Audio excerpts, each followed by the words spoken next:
नमस्कार। आज हम विषय microprocessor and C programming code EE 208 के अंतर्गत यूनिट 1 इंट्रोडक्शन के सब यूनिट 1.1 इवोल्यूशन ऑफ माइक्रोप्रोसेसर का अध्ययन करेंगे।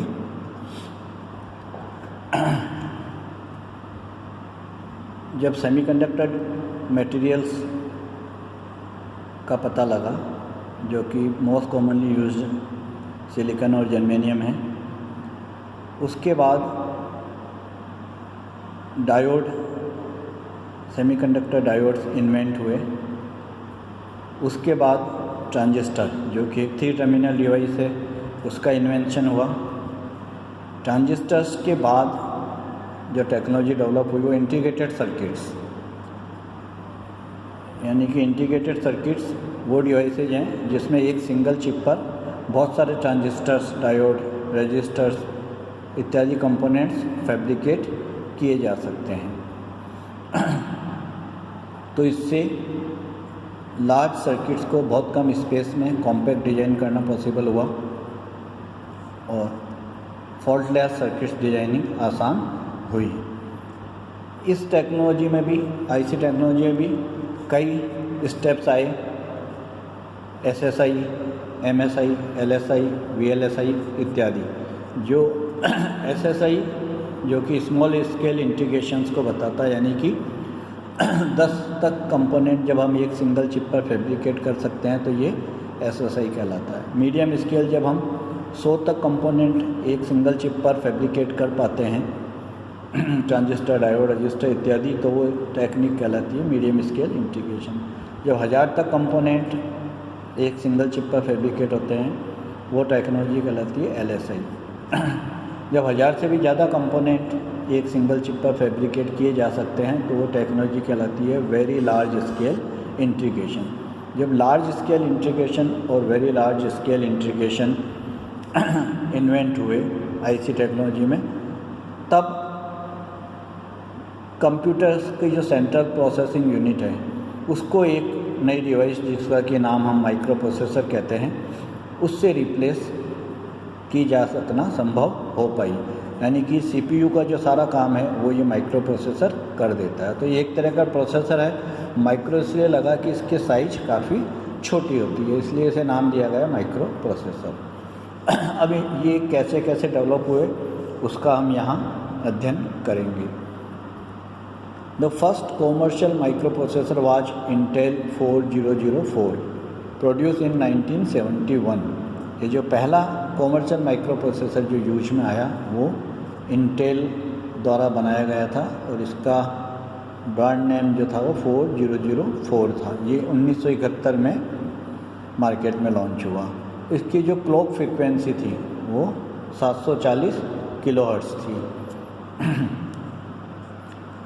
इसमें एक सिंगल चिप पर 2300 PMOS ट्रांजिस्टर्स फैब्रिकेट किए गए थे।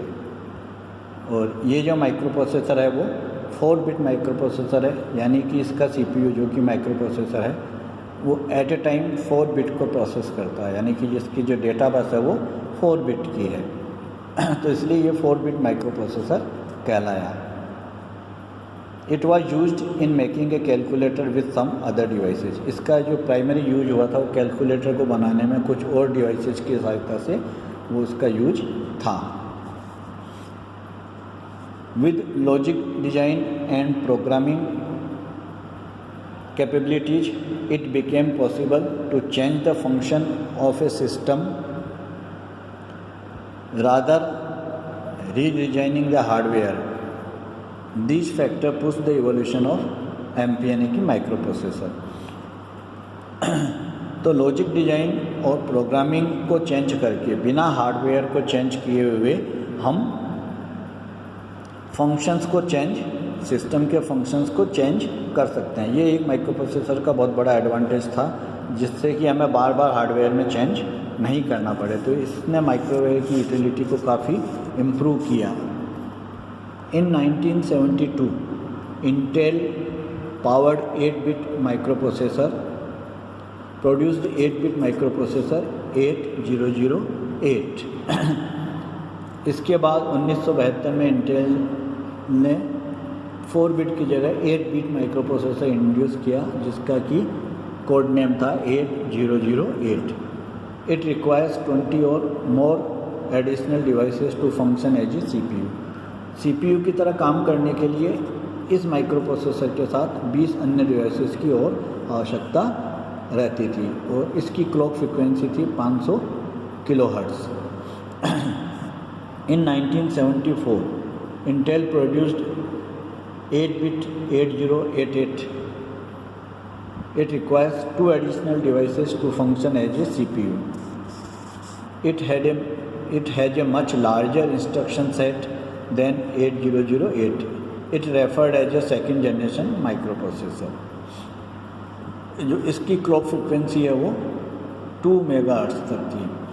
तो इससे पहले तक के जो 4004 और 8008 माइक्रो प्रोसेसर थे वो फर्स्ट जनरेशन के माइक्रो प्रोसेसर कहलाए। 8088 के बाद वाले वो और इसके बाद वाले माइक्रो प्रोसेसर जो हैं वो सेकंड जनरेशन के माइक्रो प्रोसेसर कहलाए। इसकी क्लॉक फ्रिक्वेंसी काफ़ी हाई होती है, 2 मेगाहर्ट्ज़ कंपेरेटिव इससे पहले वाले माइक्रो प्रोसेसर से। इसके बाद 8085 माइक्रो प्रोसेसर 1976 में लॉन्च हुआ। इसकी एड्रेस बस 16 बिट थी और डेटा बस वही 8 बिट, और इसकी क्लॉक फ्रीक्वेंसी जो है वो 3 मेगाहर्ट्ज़ थी। क्लॉक फ्रीक्वेंसी में और इसके इम्प्रूवमेंट हुआ। तो यहाँ तक कि ये micro processor second generation micro processor कहलाए। इसके बाद जो 16 बिट माइक्रो प्रोसेसर डेवलप हुए, जिसमें पहला है 8086 माइक्रो प्रोसेसर, ये 1978 में लॉन्च हुआ। ये 16 बिट्स आए, यानी कि इसकी डेटा बस, यानी जो प्रोसेसर है 16 बिट को एट ए टाइम प्रोसेस कर सकता है। इसकी डेटा बस 16 बिट है और एड्रेस बस जो है इसमें वो 20 बिट एड्रेस बस है, यानी इसकी मेमोरी भी काफ़ी एनलार्ज हो गई। क्लॉक फ्रिक्वेंसी इसकी 4.77 मेगाहर्ट्ज़ 4.77 से लेके कुछ वर्जन में 4.77, कुछ में 8, कुछ में 10 मेगाहर्ट्ज़ तक की क्लॉक फ्रिक्वेंसी थी। ये 29,000 इसमें ट्रांजिस्टर सिंगल चिप पर फैब्रिकेट किए गए थे। इसके बाद 8088 1979 में लॉन्च किया। ये 8085 का चीपर वर्जन था। ये चीपर वर्जन ऑफ 8086 था, है ना। इसमें 8 बिट एक्सटर्नल बस भी थी। इसके बाद 186 80188 1982 में आए।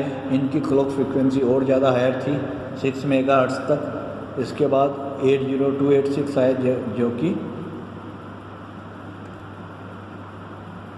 जिनमें कि एड्रेस बस 24 बिट की थी, डेटा बस 16 बिट की थी, और जिसमें एक सिंगल चिप पर 1,34,000 ट्रांजिस्टर्स फैब्रिकेट किए गए थे। ये सभी third generation devices micro processors कहलाए। ये सभी 16 बिट के थे और थर्ड जनरेशन माइक्रो प्रोसेसर कहलाए। इसके बाद 32 बिट वाले माइक्रो प्रोसेसर्स आए, जिसमें पहला 80386 ये 1986 में आया।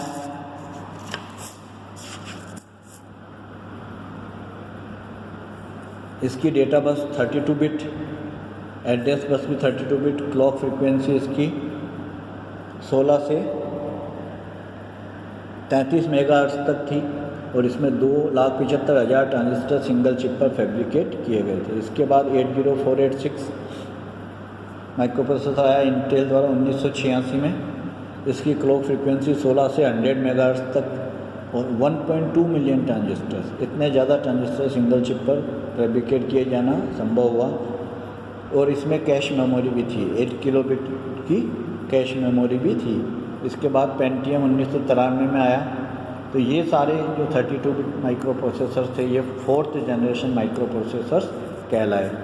इसके बाद 64 बिट माइक्रो प्रोसेसर आए, जो 5th जनरेशन माइक्रो प्रोसेसर कहलाए, जो कि इंटेल का core 2 duo, core 2 quad, core 2 extreme ये 2006 में आए, जिनकी क्लॉक फ्रिक्वेंसी 1.2 गीगाहर्ट्ज़ से 3 गीगाहर्ट्ज़ और 291 मिलियन ट्रांजिस्टर सिंगल चिप पर फैब्रिकेट किया जाना संभव हो पाया। तो काफ़ी लार्ज नंबर में पैकिंग डेंसिटी बहुत हाई है इनकी।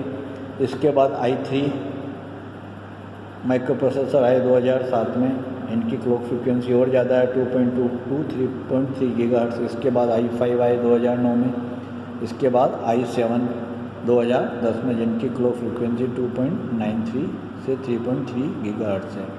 तो इस तरह माइक्रो प्रोसेसर का जो इवोल्यूशन हुआ उसका हमने अध्ययन किया, स्टार्टिंग से लेके 2010 तक जो लेटेस्ट डेवलपमेंट हुए। तो इसने कंप्यूटर फील्ड में पूरा एक रिवॉल्यूशन क्रिएट कर दिया। अपने जो सारे सिस्टम्स हैं वो कॉम्पैक्ट से कॉम्पैक्ट होते गए, पीसी से लैपटॉप और इवन अब मोबाइल कंप्यूटर्स तक यूज में आ रहे हैं। तो इस तरह जो ये इवोल्यूशन का उसका हमने अध्ययन किया है। नेक्स्ट टाइम नेक्स्ट टॉपिक लेंगे। Thank you.